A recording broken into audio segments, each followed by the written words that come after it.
The majority of today's billionaires take a similar path to get their wealth, and there is a purpose behind everything.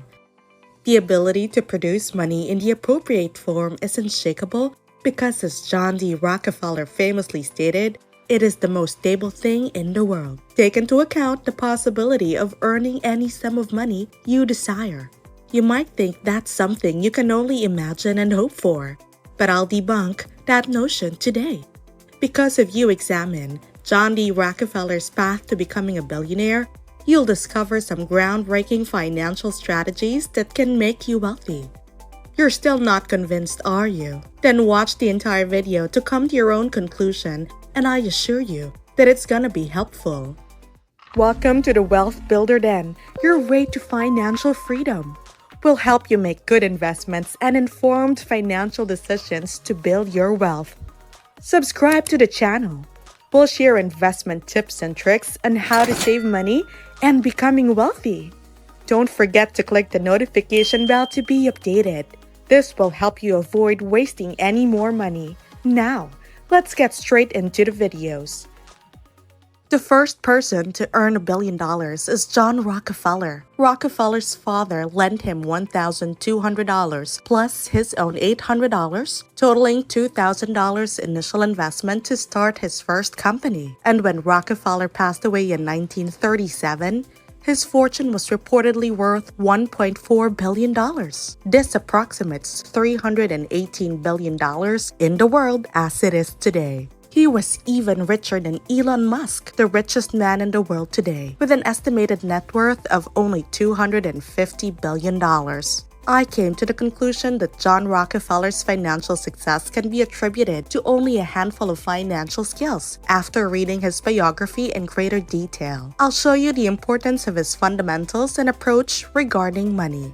Managing your finances. When he was 7 years old, Rockefeller worked on a neighbor's farm, helping him to harvest potatoes and take care of animals. He then took his mother's guidance and recorded his first financial record, recording every last penny, the purpose of his expenditures, and where he obtained his money, as well as how he spent it. John held on to these early versions of the cash flow statement, a tool used to monitor a company's finances, until his passing at 97 years old. His upbringing in a low-income family is frequently mentioned in Rockefeller's biographies. No details were discovered regarding his father's income. The future billionaire's father was a traveling salesman, which is something we can say with certainty, and he made a lot of cross-country trips. The mother of Rockefeller had to conserve money while the family's head was away. As a result, she formed a habit of counting every penny, which she passed on to her kids. John has known since he was a little child how tracking money increases its value. His parents encouraged him to attend college, but Rockefeller opted for an accounting program at a commercial institution. And after finishing his studies, he was hired as an assistant accountant. His supervisors were quick to discover and admire his passion of numbers. Rockefeller's co-workers didn't enjoy making changes to periods and projects that were already finished, and whenever he was given such assignments, he always had a smile on his face. Starting out, Rockefeller made $17 each month. His salary increased to $25 in the second month, and a year later, he was earning $800 as a manager. It is crucial to underline John's dedication to financial education because it was his understanding of money that served as the cornerstone of his future prosperity. So I suggest that you focus on educating yourself about personal finance. Borrowing is not a bad thing.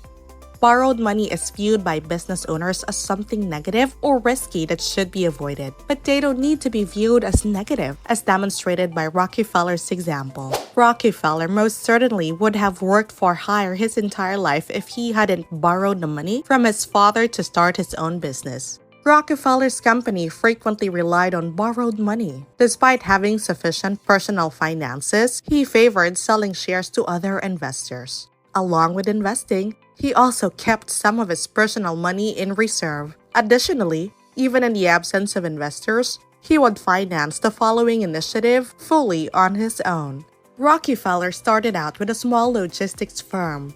Rockefeller accepted orders for $500,000 in the first year. They soon ran out of money to survive. He already owed his father a sizable sum of money, and the loan he provided came with an annual interest rate of 10%. Wherever he could, Rockefeller took out loans to make up the shortfall. He succeeded despite it being difficult and challenging. It is considered that only those who lack financial literacy do not fear taking out loans. Because Rockefeller made excellent borrowing decisions, they are not like him.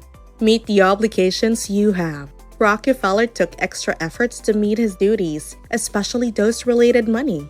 He faced numerous obstacles in the early years of his firm. No matter how challenging they were, he always managed to come up with the correct sum on time. Rockefeller describes how his father unexpectedly showed up at his office to make a loan payment in his autobiography, How I Made $500 Million, and emphasized that he required the funds immediately. It is unclear to Rockefeller whether the events occurred by coincidence or whether his father purposely selected the dates to teach him lessons. Nevertheless, he made sure that each creditor, including his own father, received the funds they were due on time and in full. Bankers eventually began to believe Rockefeller when he said he would open all the safe contents for him. The best assurance was his track record in the field of finance. So, be sure to thoroughly monitor your financial reputation and credit history.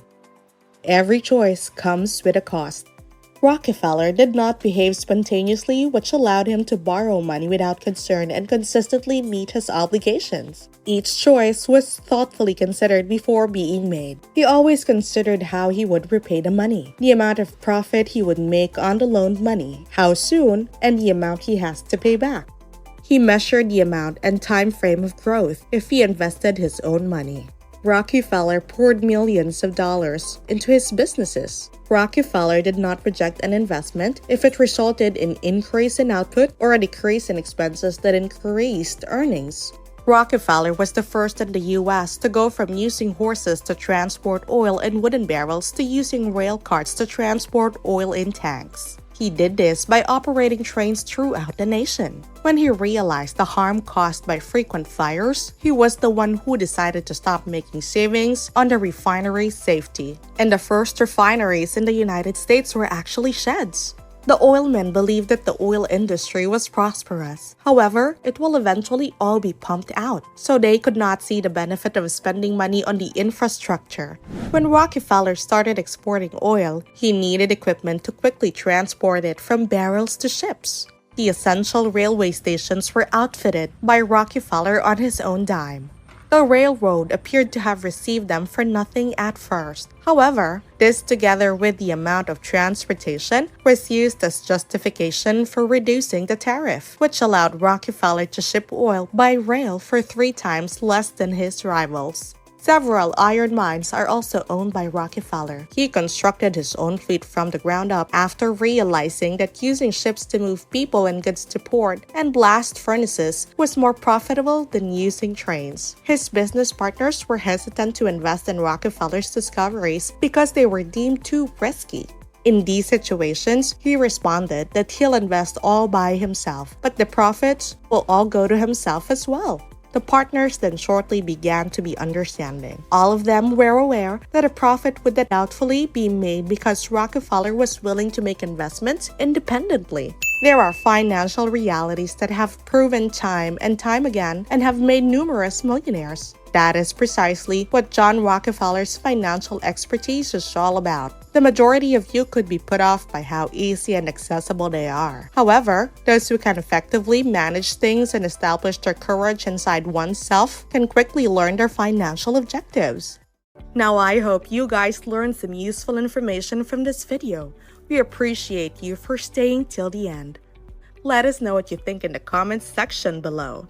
Kindly click the like, subscribe, and notification bell icons if you think this video will help you in your future financial decisions. Visit our channel for more financial knowledge, building your wealth, and investment tips and tricks videos that you don't want to miss out. Have a great day and see you in our next video.